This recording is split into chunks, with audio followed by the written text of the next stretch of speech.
안녕하세요. 서울경제TV 아나운서 김수연입니다. 오늘 방송에서도 역시 한 주간의 코인 이슈들 한번 짚어볼까 하는데요. 이번에는 먼저 설 연휴라는 긴 휴장이 있었죠. 또 이 설 연휴 기간 동안 딥시크 쇼크 또 빼놓을 수 없는데요. 국내 증시 역시 해외 증시와 함께 큰 타격을 받았었습니다. 비트코인에도 영향이 있었는지 한번 같이 짚어보도록 하겠습니다. 전 세계 주요 증시를 강타한 딥시크 쇼크가 비트코인에도 악재를 작용했다는 분석이 나왔습니다. 트럼프 취임 이후 높은 상관관계를 보이는 미국 증시가 도미노 효과를 일으키면서인데요. 1일 업계에 따르면 비트코인은 지난달 27일 설 연휴 기간 7% 급락하며 10만 달러대를 반납을 했습니다. 당초 설 연휴를 앞두고 상승세에 대한 기대를 모았던 비트코인이 무너진 배경으로 중국 인공지능 AI 스타트업 딥시크의 파장이 가장 먼저 손꼽혔는데요. 딥시크가 가성비를 앞세워 미국 오픈 AI 챗 GPT에 필적한다는 평가가 나오면서 엔비디아 등 미국 주요 기술주를 무너뜨리자 비트코인도 동반 하락세를 보였던 겁니다. 실제로 비트코인이 급락한 당일 뉴욕 증시에서 엔비디아는 전 거래일 대비 17% 폭락했고요. 시가총액이 약 846조 원이 증발을 했습니다. TSMC는 13%, 브로드컴은 17%, 오라클은 14%로 줄줄이 하락 마감을 했었습니다. 이는 비트코인이 도널드 트럼프 대통령 당선 이후 미국 증시와 함께 수혜 자산으로 분류된 영향으로 보이는데요. 두 자산 간 비슷한 가격 흐름을 나타내는 커플링 현상이 심화하면서 호재만큼이나 악재도 같이 동시에 반영이 된 셈입니다. 도미노패가 연이어 넘어지듯이 특정 움직임이 파급되는 도미노 효과인 셈인데요.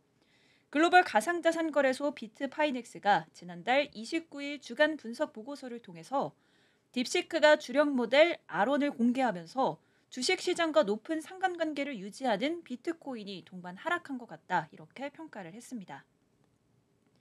이어서 미국 선거 이후 주식시장이 상승할 때 비트코인은 호의적인 경제 뉴스 속에서도 상승 모멘텀을 얻었다면서 동시에 주식시장에서 발생하는 부정적 이슈에도 도미노 효과를 쉽게 받고 변동성이 증폭될 수 있다 이렇게 설명을 했습니다. 향후 흐름 또한 이와 유사할 것이라는 전망을 보이는데요. 비트파이넥스는 비트코인은 더 이상 자체 규칙에 따라 움직이는 디지털 자산이 아니다. 더 광범위한 위험자산 환경과 연결이 됐다면서 앞으로 몇 달간 주식시장 변화, 특히 거시 경제적 뉴스가 비트코인 움직임을 결정할 것이다. 이렇게 내다봤습니다. 딥시크 여파는 알트코인으로도 번졌었습니다. 니어 프로토콜과 렌더 토큰, 패치 등 AY 관련 가상자산들도 10%대 하락률을 보였습니다. 미국이 주도하는 글로벌 AI 판도가 딥시크에 의해 뒤바뀔 수 있다는 불확실성이 투심을 위축시킨 것으로 보이는데요. 그간 AI 관련 가상자산들은 엔비디아 랠리를 재료로 테마성 상승을 보여왔었습니다. 다만 딥시크 파장에 따른 약세가 단기적이라는 의견도 맞서고 있습니다. AI 기술과 관련 없는 비트코인에 오히려 긍정적으로 작용할 수 있는 전망인데요. 제프리 켄트릭 스탠다드 차타드 가상자산 연구 책임자는 지난달 30일 디크립트와 인터뷰에서 딥시크와 비트코인은 아무런 관련이 없다. 비트코인은 딥시크 관련 충격에서 회복할 것이라며 딥시크는 오히려 AI와 무관한 위험자산에 긍정적 영향을 미칠 것이다. 이렇게 예상을 했습니다. 이 딥시크와 비트코인이 관련이 없을지는 계속해서 한번 주목을 해보셔도 좋을 것 같습니다. 네, 긴 설 연휴 기간 이 가상자산 그리고 각종 호인의 흐름을 한번 짚어볼까 합니다. 설 연휴 기간 동안에는 가상자산 거래소 빗썸의 시장 점유율이 37%까지 상승을 했었습니다. 디지털 에셋은 1월 31일 가상자산 정보 플랫폼 코인게코에서 워너마켓 거래 대금을 가지고 점유율을 분석을 해봤는데요. 2025년 1월 24일부터 31일까지 이 빗썸 점유율은 32.52%에서 37.35%로 4.83%포인트가 올랐습니다. 이 상승률로 치환을 하면 약 14.8%에 달하는데요. 이는 2024년 11월 5일에서 6일 기록한 40.07% 이후 최고치를 보인 겁니다. 반면 업비트는 같은 기간 65.54%에서 60.66%로 점유율이 감소를 했습니다. 2024년 11월 5일에서 6일 57.84% 이후 최저치를 보인 건데요. 이러한 변화는 국내 가상자산 거래 규모가 전반적으로 이렇게 축소가 되는 상황에서 빗썸의 거래량 감소폭이 업비트보다 상대적으로 적었기 때문으로 예상을 합니다.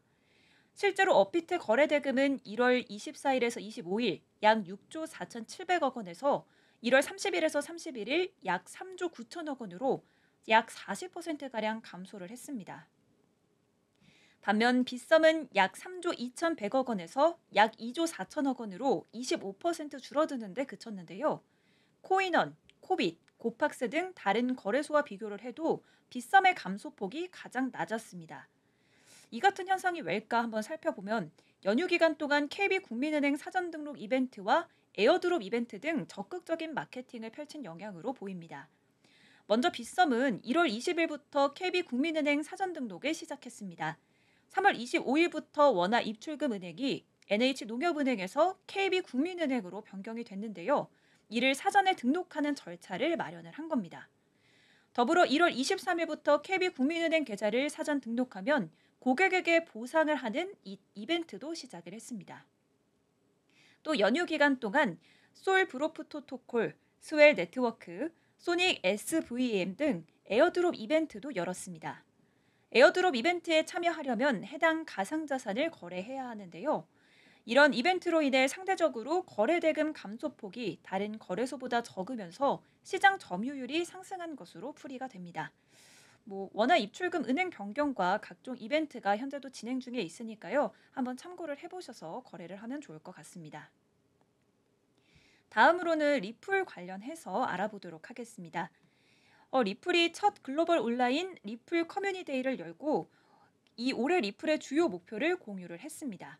커뮤니티 데이가 열린 28일, 저번 달 28일 이 하루 동안 리플의 가격은 10% 가까이 급등하면서 3달러대를 회복을 했습니다. 이날 행사의 아시아 태평양 세션에서 모니카롱 리플 사장은 2025년은 리플에게 가장 중요한 한 해가 될 것이라면서 미국에서는 규제 장벽이 점차 해소가 되고 있고 리플은 이에 맞춰 더 많은 금융기관들과 협력할 계획이라고 밝혔습니다. 리플은 자체 블록체인 리플 레저를 기반으로 기관들의 실물자산 토큰화를 지원하고 있는데요. 롱 사장은 최근 출시한 스테이블 코인도 빠른 속도로 성장하고 있다라고 덧붙였습니다. 출시 이후 단기적인 성과를 거뒀다고 하면서 현재 RSUSD의 시가총액이 1억 달러에 근접했다고 말했습니다. 이날 이 발표를 한 날 5시 38분쯤 코인 마켓캡 기준 RSUSD 시총은 5,310만 달러였습니다. 도널드 트럼프 미국 대통령 취임으로 리플의 미국 증권거래위원회 소송 리스크 해소에 대한 기대감도 함께 고조가 되고 있습니다. 뉴욕타임스에 따르면 리플은 트럼프 대통령 취임식 후원금으로 500만 달러 상당의 리플을 후원한 것으로 알려졌는데요. 블룸버그 통신이 미 상원 공공기록실에 제출된 자료를 분석한 결과 트럼프 대통령은 코인베이스와 크립토닷컴 등 가상자산 관련 업체로부터 각각 100만 달러 이상의 후원금을 받았습니다. 이 가상자산 발행 기업으로는 리플이 유일한 후원사였습니다. 이런 여러한 호재 속에서 리플의 성장세를 유심히 지켜볼 필요가 있겠습니다. 이번엔 스테이블 코인 관련해서 알아보겠습니다. 스테이블 코인의 총 시가총액이 2천억 달러를 넘어서면서 새로운 기록을 세우고 암호화폐 시장의 추가 확장 가능성을 시사했습니다. 이 이정표는 디지털 자산의 성과를 추적하는 크립토컨트의 보고서에서 강조가 됐었는데요. 일정한 가치를 유지하기 위해 미국 달러와 같은 다른 자산에 연동된 스테이블 코인은 거래자들이 다양한 암호화폐 간 이동 시 자산 가치를 보존하는 데 일반적으로 사용이 됩니다. 스테이블 코인 시장의 선두주자는 테더의 USDT로 시가총액이 1,390억 원 달러에 달하고요. 11월 이후 15%가 증가를 했습니다. 테더에 이어서 서클의 USDC가 525억 달러의 시가총액으로 뒤를 잇고 있고요. 같은 기간 동안 48%의 성장을 기록했습니다.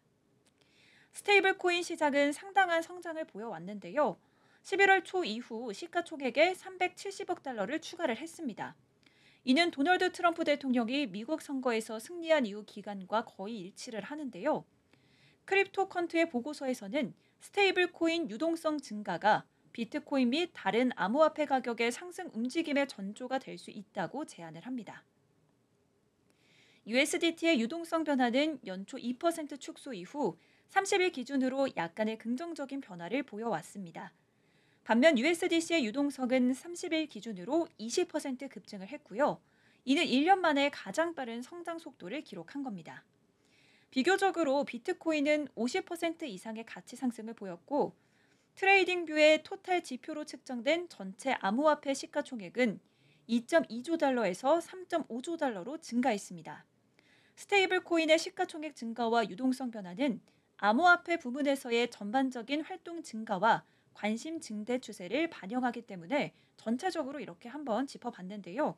다음으로 미국 여러 주에서 비트코인을 전략적 준비금으로 도입하려는 입법 절차가 활발히 진행되고 있다. 이런 보도를 한번 같이 짚어볼까 합니다. 이 사토시 액션 펀드의 창립자 겸 CEO 데니스 포터가 2일 X에 공개한 자료에 따르면 최소 14개 주가 비트코인 전략적 준비금 도입을 위한 법안을 추진하고 있고 아리조나와 유타가 가장 앞서 있는 것으로 나타났다고 합니다. 사토시 액션 펀드는 비트코인의 전략적 준비 자산 채택을 돕고 있는데요. 이 자료에 따르면 아리조나와 유타주는 이미 의회 승인을 얻어서 주지사 서명이라는 법안 통과 절차를 앞두고 있는데요. 이는 미국 내에서 비트코인을 전략적 준비금으로 인정하는 가장 빠른 사례가 될 가능성이 큽니다. 반면 다른 주들은 법안 발의가 되었지만 아직 위원회 심사나 의회 승인 단계에 머물러 있습니다. 텍사스, 와이오밍 등 기존의 암호화폐 친화적인 정책을 펼쳐온 주들도 비교적 빠른 속도로 법안 절차를 진행하고 있는데요. 특히 텍사스는 위원회 승인 단계까지 도달한 상태라고 합니다. 반면 일부 주에서는 법안이 발의됐지만 위원회 심사 과정에서 지연되고 있습니다. 미시간과 위스콘신은 공식적인 공개 지지는 없었지만 주 정부 기금을 통해 이미 비트코인에 대한 노출이 있는 것으로 확인이 됐는데요. 이는 해당 주들이 입법 절차 없이도 비트코인을 전략적 자산으로 고려하고 있음을 시사하는 겁니다. 그렇다면 비트코인, 이 주 정부 차원의 자산으로 인정이 될까요? 이 비트코인을 주 차원의 전략적 준비금으로 인정하려는 움직임이 이렇게 점차적으로 확대되는 모습을 보이면서 암호화폐 시장과 전통 금융 시스템 간의 접점도 늘어날 것으로 예상이 됩니다. 사토시 액션 펀드의 데니스 포터는 점점 더 많은 주 정부가 비트코인의 가치와 잠재력을 인식하고 있고 이를 제도적으로 도입하기 위한 논의가 활발하다 이렇게 밝혔는데요. 아리조나와 유타가 가장 먼저 법제화를 완료할 가능성이 높은데 미국 내 다른 주들의 입법 경쟁이 향후 어떤 결과를 가져올지가 주목이 됩니다. 미국 각 주에서 비트코인을 자산으로 인정할지 이렇게 관심이 쏠리고 있는데요. 더불어서 미국 블록체인 협회에서 제시한 이 시장 구조 원칙에 관한 원칙을 발표를 했는데 이 관련된 보도 한번 같이 짚어보도록 하겠습니다. 미국 블록체인 협회는 업계 주요 기업들의 의견을 반영한 시장 구조 개편 청사진을 제시를 했습니다. 이 원칙들은 업계 성숙도를 반영을 하고 실질적인 입법과 합리적 규제를 강조를 했는데요. 이 블록체인 협회가 발표한 시장 구조 원칙은 투명한 정보 공개, 강력한 보호 장치 마련, 비즈니스의 자유로운 혁신 보장을 핵심 가치로 삼습니다. 또한 소비자 보호와 기술 혁신이 상충되지 않는다고 강조를 했는데요. 자산 보관 문제에 대해서는 개인과 기관 모두의 권리와 규제를 균형 있게 접근해야 한다 이렇게 밝혔습니다. 이번 원칙 중 중요한 부분은 금융활동과 블록체인 기술의 구분입니다. 금융 리스크를 고려한 규제는 필요하지만 비수탁 서비스나 스마트 컨트랙트 등은 전통적인 금융 중개기관과 같은 규제를 받아서는 안 된다 이렇게 강조를 했는데요. 디지털 자산의 명확한 분류 역시 중요한 과제로 언급이 됐습니다. 디지털 자산의 글로벌 특성을 감안해서 미국의 경쟁력을 유지하는 주요 목표인데요. 블록체인 네트워크에서의 개발자와 참여자의 권리를 보호하고 규제를 없애는 것도 포함이 됐습니다. 블록체인 협회는 이번 원칙이 업계가 책임 있는 규제를 마련할 준비가 되어 있음을 보여준다 이렇게 강조했습니다. 그러나 규제 개혁의 적절한 시기와 기회는 제한적이라는 점도 언급이 됐는데요.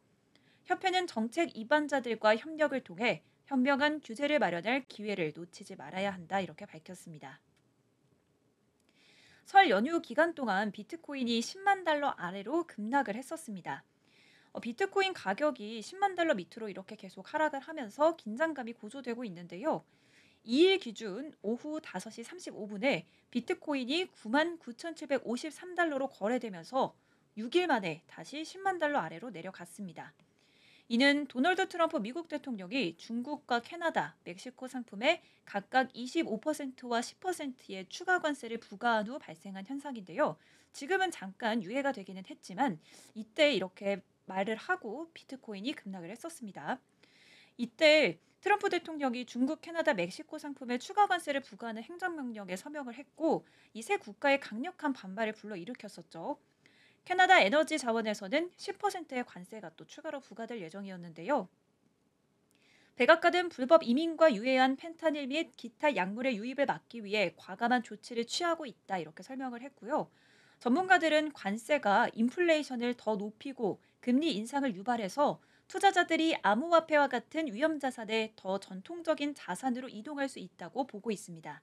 이에 따라 비트코인이 큰 가격 조정을 받았었습니다. 캐나다의 G스탱 트리도 미국 상품에 25%의 관세를 부과할 것이라고 발표를 했고요. 중국 상무부는 세계 무역기구에 제소할 것이며 대응 조치를 취할 것이다 이렇게 밝혔습니다. 멕시코 대통령 클라우디아 셰인바움은 계획 B를 실행할 것을 지시했습니다. 이에 비트코인은 10만 달러 아래로 떨어지면서 롱 포지션이 대량 청산이 됐습니다. 암호화폐 업계 관세가 시장에 미칠 영향에 대해 분열된 상태로 보이는데요. 크립토 캐피탈 벤처의 댐 게바델로는 트럼프의 관세가 암호화폐 시장의 강세를 이끌어냈다는 의견은 믿기가 어렵다 이렇게 말했습니다. 반면 신해안 벤처스 파트너 애덤 코크라는 이런 경제적 압박은 고통을 초래할 뿐이라며 트럼프 관세 정책을 부정적으로 평가를 했습니다. 이런 부정적인 의견들이 많아서 트럼프 대통령도 잠깐 이 관세 부과를 유예하기로 한 것 같은데요. 이 트럼프 대통령과 또 밀접한 관계로 일론 머스크와 이 테슬라를 빼놓을 수가 없죠. 이 테슬라에 관련해서도 좀 알아보도록 하겠습니다. 이 비트코인에 대한 새로운 회계 기준이 적용이 되면서 테슬라의 지난해 4분기 순이익이 대폭 증가가 했다. 이런 보도가 됐었습니다. 지난달 30일 테슬라 실적 보고서에 따르면 테슬라의 지난해 4분기 순이익은 23억 달러에 비트코인 보유로 발생한 6억 달러의 시장가치 평가 이익이 포함이 됐습니다. 테슬라 최고 재무책임자 바이바부타 테나자는 가상자산에 대한 새로운 회계기준 채택으로 인해 비트코인에서 발생한 6억 달러의 시장가치 평가 이익에 영향을 받았다고 설명을 했는데요. 미국 재무회계기준위원회의 새로운 가상자산 회계 규정에 따르면 올해부터 기업들은 가상자산 보유액을 시장 가격으로 표시해야 합니다. 이전에는 가상자산을 보유한 기업들은 보유기간 동안 기록된 것 중 최저 가격으로 보고하게 되어 있었는데요. 변경된 가상자산 회계 규정은 FASB가 지난 2023년 발표한 것으로 지난달 중순에 발효됐습니다. 테슬라는 지난 2021년 2월 처음 비트코인을 매입하기 시작해서 한때 4만 2,902개의 비트코인을 보유했었는데요. 2022년 7월 보유량의 75%인 3만 개 이상의 비트코인을 매각을 했었습니다.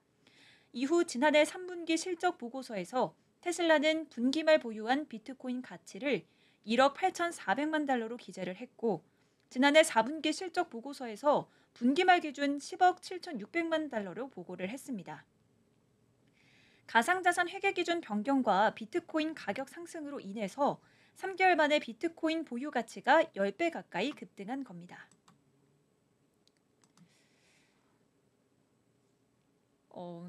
다음으로 트럼프 미국 대통령이 이 관세 부과 행정명령에 서명을 했었을 때 리플 역시 6% 이상 급락하는 등 암호화폐가 일제히 항상 같이 하락을 했었습니다. 아까 비트코인은 1%대의 하락을 했었는데 리플은 6% 이상 급락을 했었습니다. 2일 오전 9시 글로벌 코인 시황 중개 사이트인 코인마켓캡에서 비트코인은 24시간 전보다 1.49% 하락을 했었고요. 이에 비해서 시총 2위인 이더리움은 5.19% 급락한 3,122달러, 또 시총 3위의 리플은 6.01% 급락한 2.86달러를 각각 기록을 했었습니다. 이 지난 7일간의 하락률도 리플이 가장 컸었습니다. 이 일주일간 비트코인은 4.06%, 이더리움은 5.19%, 리플은 8.39% 각각 하락했었는데요. 리플이 트럼프 관세 폭탄 영향을 가장 많이 받고 있는 것으로 보입니다. 리플이 아까도 말씀드렸듯이 계속해서 상승세를 보여왔었는데요. 그렇기 때문에 가격 조정을 받지 않았나 이런 영향을 보이고 있습니다. 일주일간 8.39% 급락을 했지만 한 달 기준으로 보면 그래도 20.68%가 급등을 했는데요. 이에 비해 비트코인은 같은 기간 동안 4.23% 상승하는 데 그쳤고요. 이더리움은 9.11% 하락을 했습니다. 1년 기준으로 보면 리플은 무려 472% 폭등을 했습니다. 이 또한 비트코인의 상승률 133%를 압도한 수치인데요. 지난해 11월 5일 트럼프 당선 이후 리플이 가장 큰 혜택을 볼 것이라는 기대로 폭등세를 탔기 때문입니다. 이제 마지막으로 유럽으로 한번 가볼까 합니다. 22 총재가 EU 지급 준비금에 비트코인은 도입이 안 될 거다 이런 성명을 발표를 했습니다. 자세히 한번 살펴보겠습니다. 크리스틴 라가르드 유럽 중앙은행 총재가 비트코인이 ECB 일반 이사회에 참여하는 어떤 중앙은행의 지급 준비금도 도입되지 않을 것이라며 비트코인 지급 준비금 도입 가능성을 일축했습니다. 블룸버그 통신 등 복수의 외신에 따르면 라가르드 총재는 지난 30일 독일 프랑크푸르트에서 기자회견을 통해서 준비금은 유동적이고 안전해야 하고 자금 세탁 등 범죄 행위의 의혹에 시달려서는 안 된다는 견해가 정책 이사회에서도 아마 일반 이사회에서도 있을 것이다 이렇게 밝혔는데요. 앞서 알레시 미을 체코 중앙은행 총재는 비트코인을 자국 공식 준비금의 일부로 매입하는 방안을 검토 중이라고 밝힌 바가 있습니다. 이와 관련해 라가르드 총재는 유럽연합 모든 회원국을 상대로 비트코인 준비금 도입에 부정적이라는 뜻을 밝힌 건데요. 체코는 유로화를 사용하지는 않지만 유럽연합 소속이기 때문에 ECB 일반 이사회에 참석합니다. 라가르드 총재는 좋은 대화를 나눴다면서 중앙은행 준비금은 안전해야 한다는 데 공감대를 이뤘다고 언급을 했는데요. 같은 날 체코 중앙은행은 이사회가 준비금 포트폴리오 다각화를 위한 분석을 승인했다고 발표를 했는데 비트코인을 직접 언급하지는 않았습니다. 또한 폴란드와 루마니아 중앙은행도 암호화폐에 투자하지 않겠다는 입장을 밝힌 것으로 알려졌는데요. 한편 ECB는 지난해 9월부터 이날까지 4차례에 걸쳐 주요 정책 금리를 총 125 베이시스 포인트를 내렸습니다. 이와 관련해 시장에서는 ECB가 오는 3월 금리 인하를 시작으로 올해 남은 기간 총 70 베이시스 포인트의 금리 인하를 단행할 것이라는 전망이 나옵니다. 라가르드 총재는 금리 정책과 관련해 우리는 여정이 어느 방향으로 향하는지 알고 있다며 어느 정도의 속도로 어떤 순서로 얼마만큼의 규모로 향할지는 앞으로 이뤄질 자료 수집과 분석에 달려 있다 이렇게 언급을 했습니다. 네, 이렇게 설 연휴 기간 동안의 흐름과 더불어서 설 연휴 기간이 끝나고 나서도의 잠깐 이 코인의 흐름을 짚어봤는데요. 저희는 다음 이 시간에 또 돌아오도록 하겠습니다. 함께해 주신 여러분 고맙습니다.